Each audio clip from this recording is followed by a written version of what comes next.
Welcome everyone. Today we are going to discuss lecture number 4 discuss on e-book of mathematics. तो आज जो हमें करना है दैट इज़ ऑलरेडी हमने 22 MCQs किए हैं. आज हमें फॉरवर्ड जाना है. ठीक है. तो आज का जो क्वेश्चन है that is for a certain test a candidate could offer English और हिंदी और बोथ द सब्जेक्ट्स. तो आपके पास क्या क्या है, इंग्लिश और एंड हिंदी. तो आपको कितने सर्कल्स बनाने हैं, 2 सर्कल्स, एक इंग्लिश एंड दूसरा हिंदी. ठीक है ना. तो ऐसे ही आपको जो भी गिवन है अब आपको यहाँ पे पुट करना है और आपको जो भी क्वेश्चंस होंगे वो आपको निकालने हैं. ठीक है ना. तो यहाँ पे ऑलरेडी पॉसिबल नहीं है कि मैं इनको एक एक करूँ, क्योंकि हमने इनको अच्छे से डिस्कस किया है. आप प्लेलिस्ट में जाके देख सकते हैं सेट्स के लास्ट 2 लेक्चर जो एप्लीकेशंस ऑफ सेट्स पे हैं. तो वहाँ पे आप अच्छे से देखो, क्योंकि ये आपके लिए इम्पॉर्टेंट हैं. आप इनको समझो अच्छे से और एग्ज़ाम में इन पे एक क्वेश्चन आपको देखने को मिलेगा जो आप वेन डायग्राम से कर सकते हैं. ठीक है ना. तो यहाँ पे पॉसिबल नहीं है. हाँ, इसके बाद ये क्वेश्चंस थे इन पे. तो यहाँ पे एक और क्वेश्चन था. हाँ, 400 people in A group of 400 people. तो ग्रुप में कितने लोग हैं, 400. 250 can speak English only and 70 can speak Hindi only. तो आपको इनको अच्छे से समझना है कि ये ओनली का मतलब है क्या. ओनली का मतलब है कि 250 कैन स्पीक इंग्लिश ओनली. जो 400 में से 250 है ना वो सिर्फ इंग्लिश बोल सकते हैं. तो मतलब वो जो 250 है ना इनको आपको हिंदी के साथ कोई वास्ता नहीं है.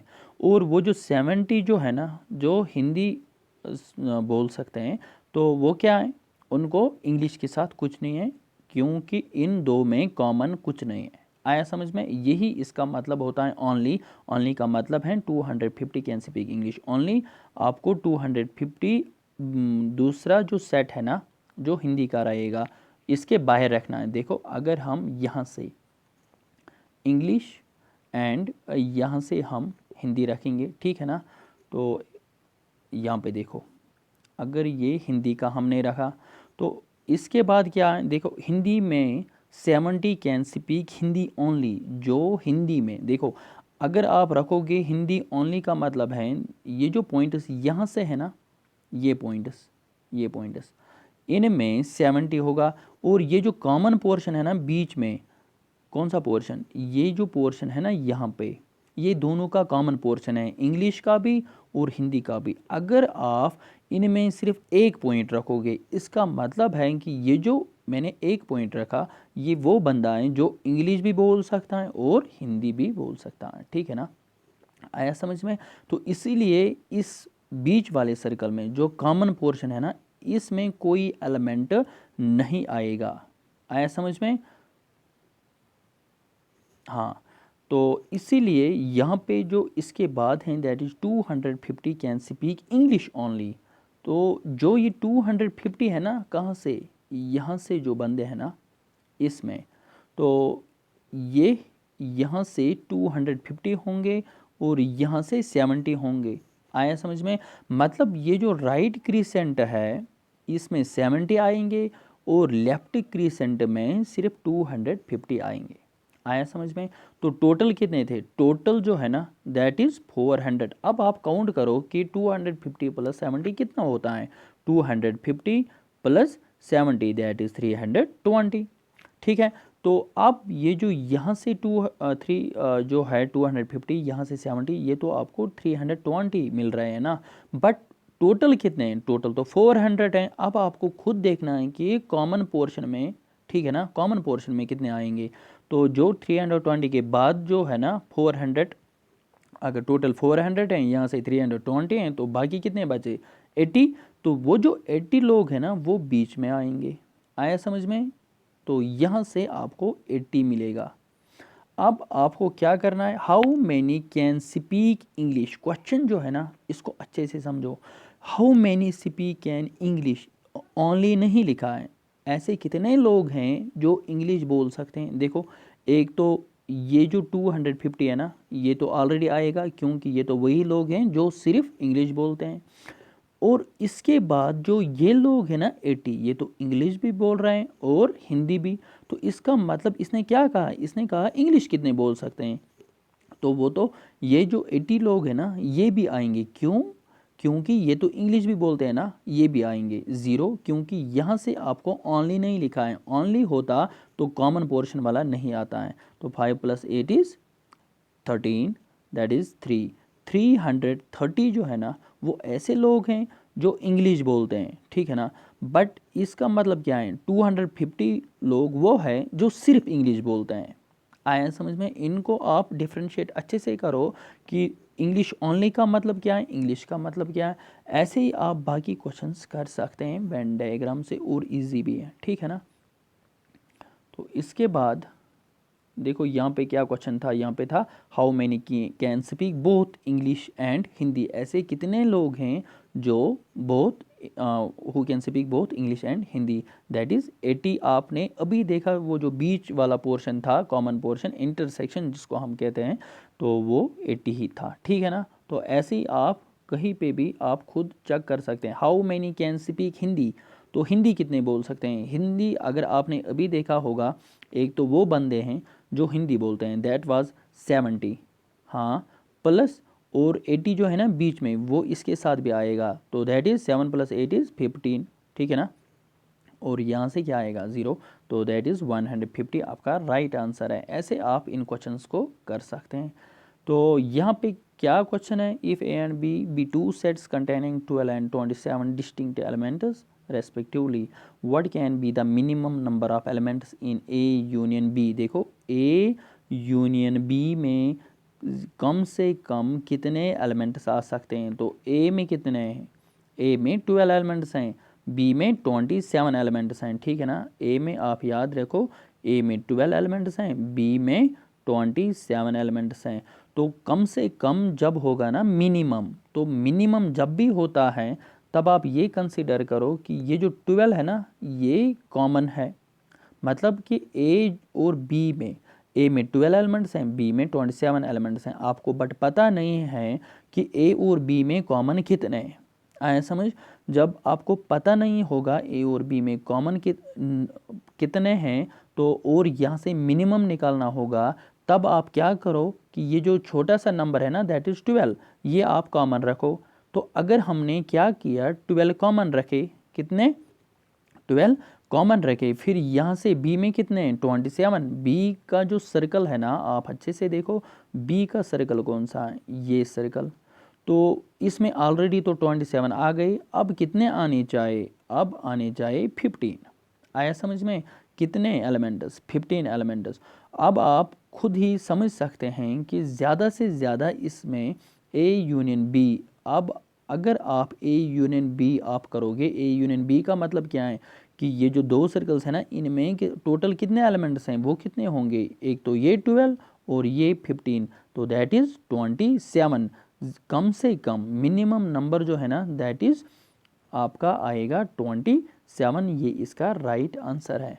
तो ये कब है, ये मिनिमम जब होगा, ठीक है। तो अगर मैक्सिमम होगा तो तब आप क्या करोगे, देखो यहाँ पे क्या लिखा है, what can be the maximum number of elements in A union B. Maximum number जब होगा, देखो ए में कितने एलिमेंट्स हैं 12, बी में कितने एलिमेंट्स हैं 27, और अगर आपको मैक्सिमम निकालना होगा तब आप कंसीडर करो कि इनके दरमियान कोई एलिमेंट कॉमन नहीं है।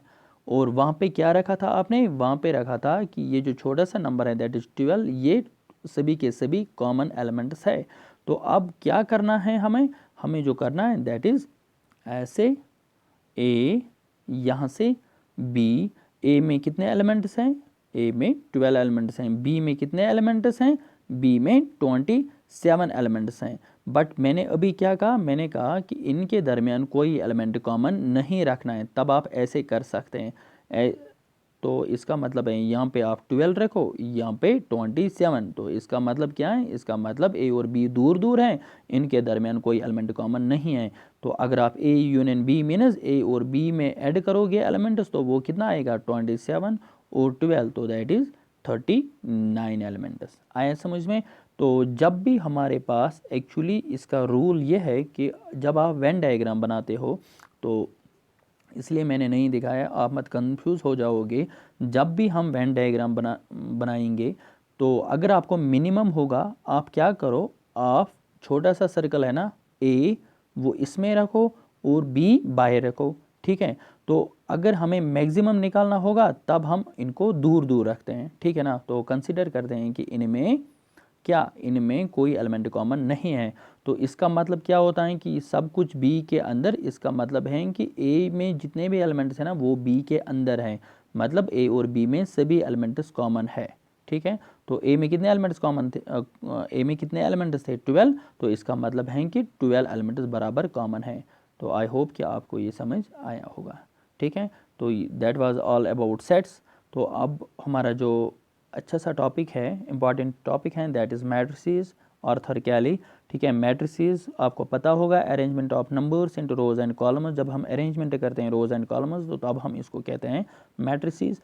एंड कंपेरेबल मैट्रिसेस क्या होता है, कंपेरेबल मैट्रिसेस होता है, अगर आपको ये भी पता होगा कि एक मैट्रिक्स का ऑर्डर होता है, ठीक है ना, और अगर दो मैट्रिक्स का ऑर्डर जो है वो आपस में बराबर होगा तब हम इनको कहते हैं कंपेरेबल मैट्रिसेस, ठीक है। ये तो आपको सब कुछ पता है। इक्वल मैट्रिसेस क्या होता है, इक्वल मैट्रिसेस होता है एक पहले ऑर्डर भी बराबर होना चाहिए और एंट्रीज भी सेम होनी चाहिए, जैसे हमने सेट्स में पढ़ा था। तो यहाँ पे इसके बाद रो मैट्रिक्स जिसमें सिर्फ एक रो होगा उस मैट्रिक्स को हम कहते हैं रो मैट्रिक्स। कॉलम मैट्रिक्स जिसमें सिर्फ एक कॉलम होगा। नल मैट्रिक्स जिसमें हर कोई एलिमेंट जो है ना वो जीरो के बराबर, इसको हम एक और नाम देते हैं, दैट इज़ जीरो मैट्रिक्स, ठीक है। जीरो मैट्रिक्स किसको हम कहते हैं, जीरो मैट्रिक्स का मतलब है कि जिसमें हर एक एलिमेंट जीरो होगा। स्क्वायर मैट्रिक्स जिसमें जितने नंबर ऑफ रोज हैं, इसमें कितने रोज हैं 3, कॉलम्स कितने हैं 3, तो मतलब 3/3, तो इसका मतलब है ये स्क्वायर मैट्रिक्स हैं। स्क्वायर मैट्रिक्स हम कहते हैं कि जब number of rows is equal to number of columns. Matrix with equal number of rows, आप डेफिनेशन देख सकते हैं कि कितने वर्ड्स की डेफिनेशन है, ठीक है ना। और यहाँ पे 2/2 है, तो ये भी स्क्वायर मैट्रिक्स हैं। डायगोनल मैट्रिक्स का मतलब क्या है, देखो स्क्वायर मैट्रिक्स होनी चाहिए पहले, मतलब जितने नंबर ऑफ रोज हैं उतने नंबर ऑफ कॉलम्स होनी चाहिए। उसके बाद मैट्रिक्स विद, यहाँ पे क्या लिखा है, matrix with non diagonal element zero, matrix with non diagonal element is equal to zero. Non diagonal element इसको कहते हैं डायगोनल, ये जीरो के बराबर नहीं होने चाहिए। बाकी matrix with non diagonal elements is equal to zero, ये जो डायगोनल एलिमेंट्स है ना ये जीरो के बराबर नहीं होने चाहिए। नॉन डायगोनल एलिमेंट्स मीन्स जो डायगोनल जो है ना इनके बाहर जितने भी एलिमेंट्स हैं तो इनके बाहर ये एलिमेंट्स है ना ये जीरो के बराबर होने चाहिए। स्केलर मैट्रिक्स जो डायगोनल मैट्रिक्स होगी, ठीक है ना, बाकी सब कुछ जीरो होना चाहिए और ये जो डायगोनल एलिमेंट्स है ना ये बराबर होनी चाहिए, तो इसको कहते हैं scalar matrix. Identity matrix, identity matrix means पहले ये स्क्वायर मैट्रिक्स होनी चाहिए, ठीक है, ये तो ऑलरेडी स्क्वायर मैट्रिक्स हैं आप देख सकते हैं।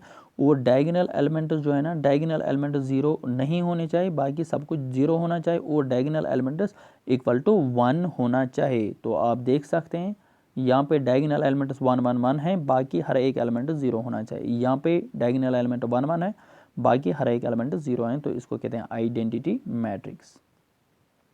ऐसे ही एडिशन ऑफ मैट्रिक्स आपको पता होगा, देखो यहाँ पे आप सब कुछ देख सकते हैं। Addition of two matrices is defined when they are of the same order, तो पहले ये सेम ऑर्डर के होने चाहिए। जैसे यहाँ पे आप देख सकते हैं 3/3 3/3, तो अब हम इनको ऐड कर सकते हैं, तो यहाँ पे इनका ऐड है, ठीक है ना, कॉरस्पॉन्डिंग एंट्रीज। तो प्रॉपर्टीज़ हैं, commutative property means a plus b is equal to b plus a, associative means a plus b plus c is equal to, ये मैंने अच्छे से आपको समझाया है, ऐसा नहीं है कि मैं आपको जल्दी जल्दी यहाँ पे कुछ इग्नोर कर रहा हूँ। तो ऑलरेडी मैंने आपको क्लियर किया है मैट्रिसेस में कि कम्यूटेटिव का मतलब क्या होता है। जब हम दो मैट्रिक्स को ऐड करेंगे, अगर उनका हम प्लेसमेंट चेंज करेंगे फिर हम ऐड करेंगे तो तब भी वो बराबर आता है, मतलब प्लेसमेंट चेंज करने से मैट्रिक्स पे कोई फ़र्क नहीं पड़ता है, ठीक है ना। तो ऐसे ही एसोसिएटिव है, एडिटिव आइडेंटिटी है। Identity means zero is the additive identity, ये जो जीरो सॉरी ओ है that is O means null matrix. Zero matrix जो है ना ये एडिटिव आइडेंटिटी है।